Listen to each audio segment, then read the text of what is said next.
Do you think you know which private jet is the smarter buy? Because I'm about to prove you probably don't.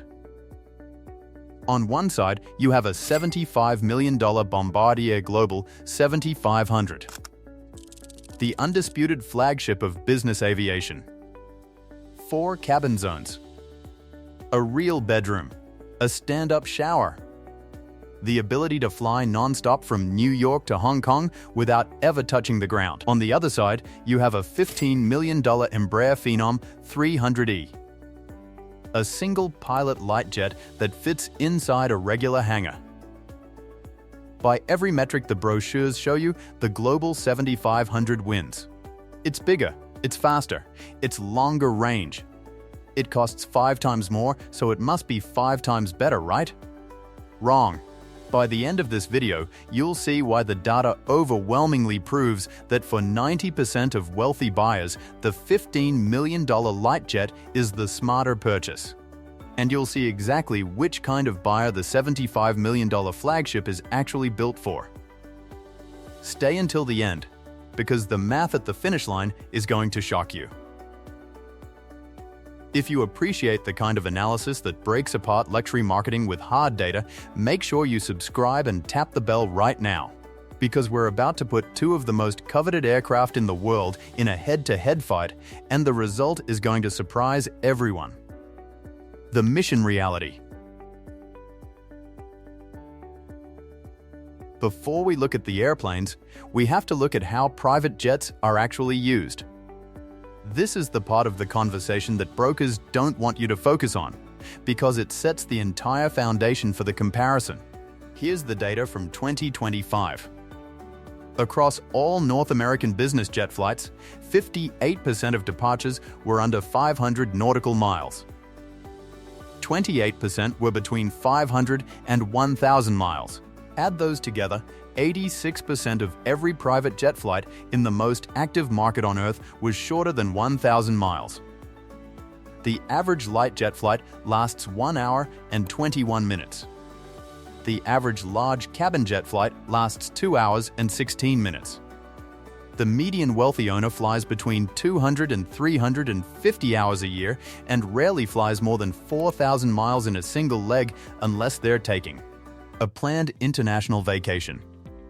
So the question becomes brutal and simple.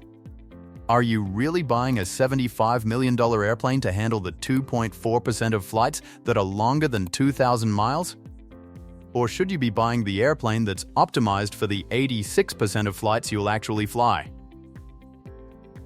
Let's break it down. Round 1. Range. The Global 7500 has a maximum range of 7,700 nautical miles. That's an absolute marvel. Bombardier engineers can take that airplane non-stop from New York to Hong Kong, Los Angeles to Sydney, or London to Singapore. It can fight headwinds. It never needs to refuel on standard intercontinental routes. The Phenom 300E has a maximum range of 2,010 nautical miles. With 6 passengers on board, that compresses slightly to about 1,811 miles. Round 1 goes to the Global 7500. It's 3.8 times longer ranged. But here's the catch, and this is the part that matters. With its 2,000-mile range, the Phenom 300E can fly non-stop from any point. It handles 100% of the 86% of flights that wealthy owners actually fly. The Global's extra 5,700 miles of range is genuinely incredible engineering. It's also genuinely irrelevant for almost every mission a normal owner will ever fly. Round 2. Speed. The Global 7500 has a top cruise of Mach 0.90. That's 516 knots true airspeed. Maximum operating speed is Mach 0.925. The Phenom 300E cruises at Mach 0.80, 464 knots. The Global is 52 knots faster. Round 2 also goes to the Global. But let's apply that speed advantage to a real mission. On a standard 2-hour domestic flight, which is most of what wealthy people actually fly, that 52-knot delta saves you less than 15 minutes. On a 3-hour cross-country flight, it saves you about 18 minutes. So you're paying $60 million more in capital outlay to save 18 minutes on the typical flight. We'll come back to exactly what that costs per minute saved at the end of this video. The number is going to break your brain. Round 3. Runway access and hangar logistics. This is where the script flips completely. The Global 7500 needs 5,760 feet of runway to take off at maximum weight. That's actually impressive for a 115,000-pound airplane. Bombardier's engineers built a special wing that lets it use restrictive airports like London City. But that's still a long runway. The Phenom 300E, 3,209 feet. That's 44% less runway.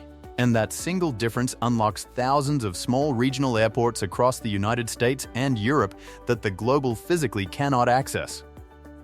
And then comes the hangar problem. The Global 7500 has a 104-foot wingspan and a 27-foot tail height.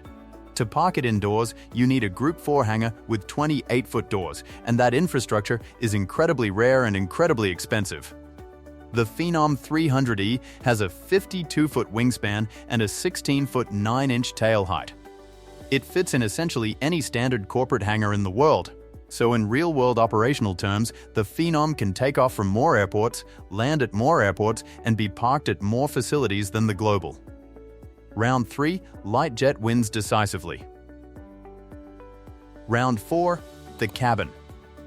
This is where the Global earns its price tag, and we're going to be completely honest about it. The Global 7500 cabin is 2,786 cubic feet of interior space.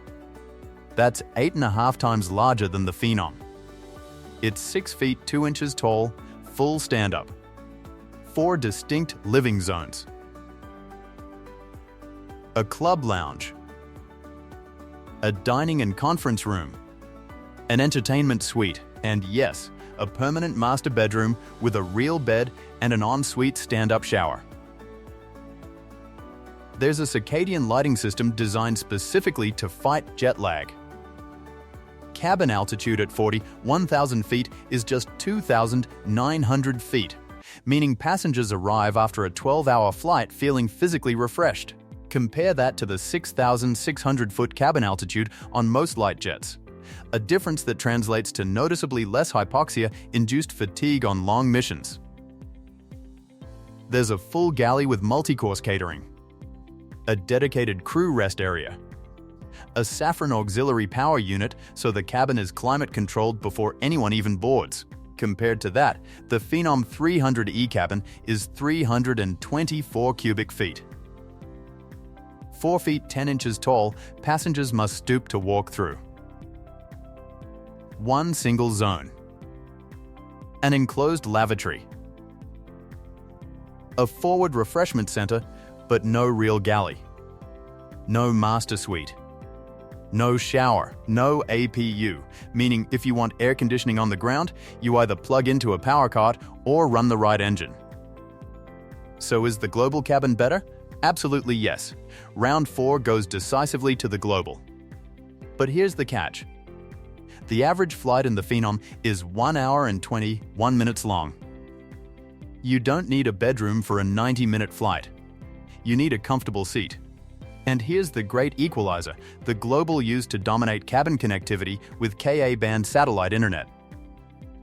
But Embraer now offers the Gogo Galileo HDX system on the Phenom, using the Eutelsat OneWeb low Earth orbit satellite network, 60 megabits per second download speed. A passenger sitting in a $15 million Phenom can now run the same 4K video conference as a passenger sitting in a $75 million Global.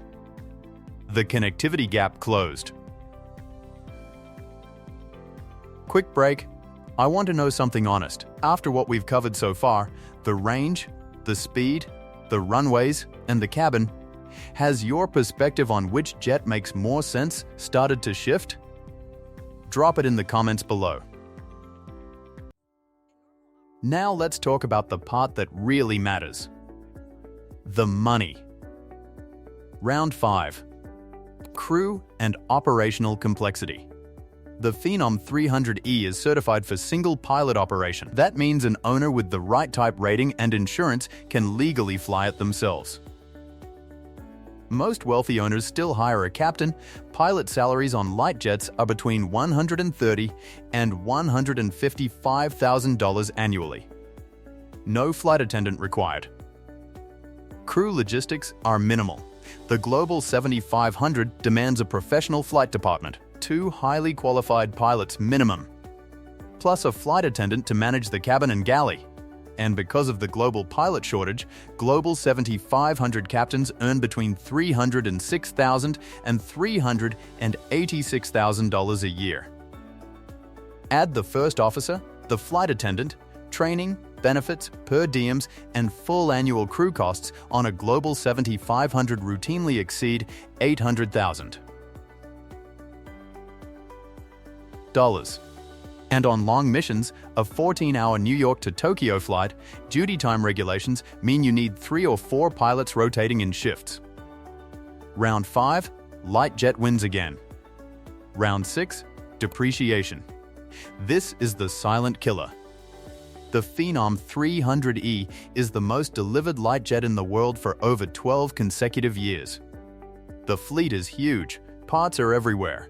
Demand is constant. At any given time, only 2.5% to 3% of the global fleet is for sale, which props up resale prices. After 5 years of ownership, a Phenom 300E typically retains over 75% of its original value. Over 10 years, the depreciation curve is shockingly shallow.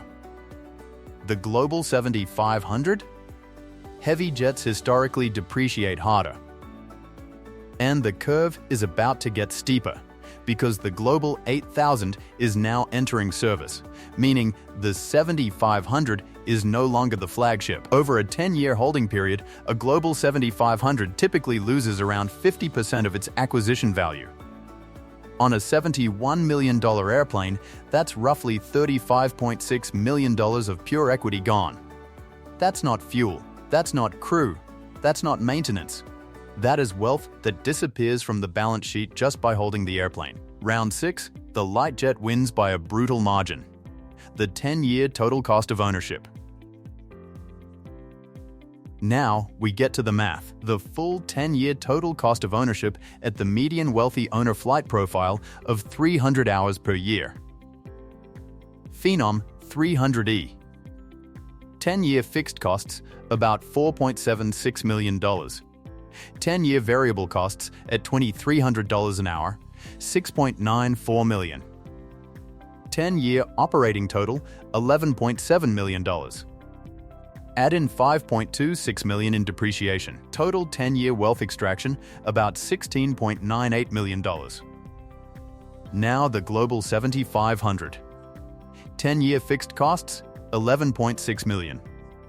10-year variable costs at $6,255 an hour, $18.76 million. 10-year operating total, $30.37 million. Add in $35.6 million in depreciation. Total 10-year wealth extraction, $65.97 million. The delta? $49 million. That's the price difference. $49 million in wealth that the Global 7500 owner surrenders over a decade compared to the Phenom owner, and that's at moderate utilization. At 800 hours a year of heavy charter-style use, the Global 7500's 10-year wealth extraction climbs to roughly $97 million. Almost $100 million. Just to own and operate one airplane. The diminishing returns math. Now let's translate that $49 million premium into something that actually makes sense. What exactly are you buying with that extra $49 million? You're buying 3 things. More speed, more range, more cabin. So let's run the math on what each of those costs. Cost per additional knot of speed, the Global is 52 knots faster than the Phenom. $49 million divided by 52 knots equals $900 and $42,272 per knot. Cost per additional mile of range, the Global has 5,690 more nautical miles of range. $49 million divided by that gives you $8,611 per additional nautical mile over 10 years. Cost per additional cubic foot of cabin volume, the Global is 2,462 cubic feet larger inside. The math? $19,901 per cubic foot. These are the empirical numbers behind the law of diminishing returns in aviation. The engineering required to take a regional airplane and turn it into a global flagship demands an exponential, non-linear increase in capital outlay for fractional gains in performance. The verdict. So which jet actually makes more sense? The honest answer is that the question has two correct answers, and which one applies to you depends on how you fly. The Global 7500 makes sense for the 10%. If you are a global executive whose business is intrinsically tied to intercontinental mobility, if you regularly fly non-stop from New York to Tokyo, from Los Angeles to Sydney, from London to Dubai, then the Global 7500 is not a luxury. It is a tool. The bedroom, the shower, the 4 zones, the circadian lighting, those are not amenities. They are physiological necessities for an executive who has to land in Singapore at 6 in the morning and walk into a high-stakes negotiation. For that buyer, and only that buyer, the $66 million 10-year cost is justified. But for the other 90% of wealthy buyers, the math is brutal and clear. If your flight pattern looks like the statistical median, 200 to 300 hours a year, 86% of flights under 1,000 miles, then the Global 500 is a profound misallocation of capital. The Phenom 300E delivers 100% of the mission capability you need. It lands at airports the Global cannot use. It costs 5 times less to own. It depreciates 7 times more slowly. And with the new low Earth orbit satellite internet, it now matches the Global on every meaningful productivity metric. Yes, passengers will sit instead of stand. There's no master suite. There's no shower. But on a 90-minute flight, none of that matters. And here's the strategy that the smartest wealthy buyers actually run. They buy the Phenom 300E for the 86% of flights they actually take. And on the rare 2 or 3 weeks a year when they need transatlantic or trans-Pacific reach, they charter an ultra-long-range jet for those specific trips, even at $15,000 an hour for an on-demand Global 7500 charter. 2 weeks of intercontinental travel runs maybe $400,000. The total annual cost of that hybrid strategy, own the Phenom, charter the Global when needed, is a tiny fraction of the cost of owning a Global outright. You get the right airplane for every mission, instead of paying flagship prices to fly regional missions. That is what optimized capital deployment looks like. Prestige is unquantifiable. Ramp presence is unquantifiable. But on a rigorous mathematical basis, the $15 million light jet is the undisputed apex of value in private aviation right now. So that's the head-to-head. 75 million versus 15 million. The flagship versus the workhorse. The data is brutally honest about which one actually makes more sense for almost everyone, and equally honest about the small group of buyers for whom the flagship is genuinely the right call. If this video changed how you think about smart money in private aviation, do me a favor and hit that like button. It genuinely helps these breakdowns reach more people who deserve to see the real math. And if you haven't subscribed yet, now is the time. There's a lot more luxury, engineering, and quiet money in the sky on the way. Until next time, fly fast, fly smart, and never confuse the price tag with the value.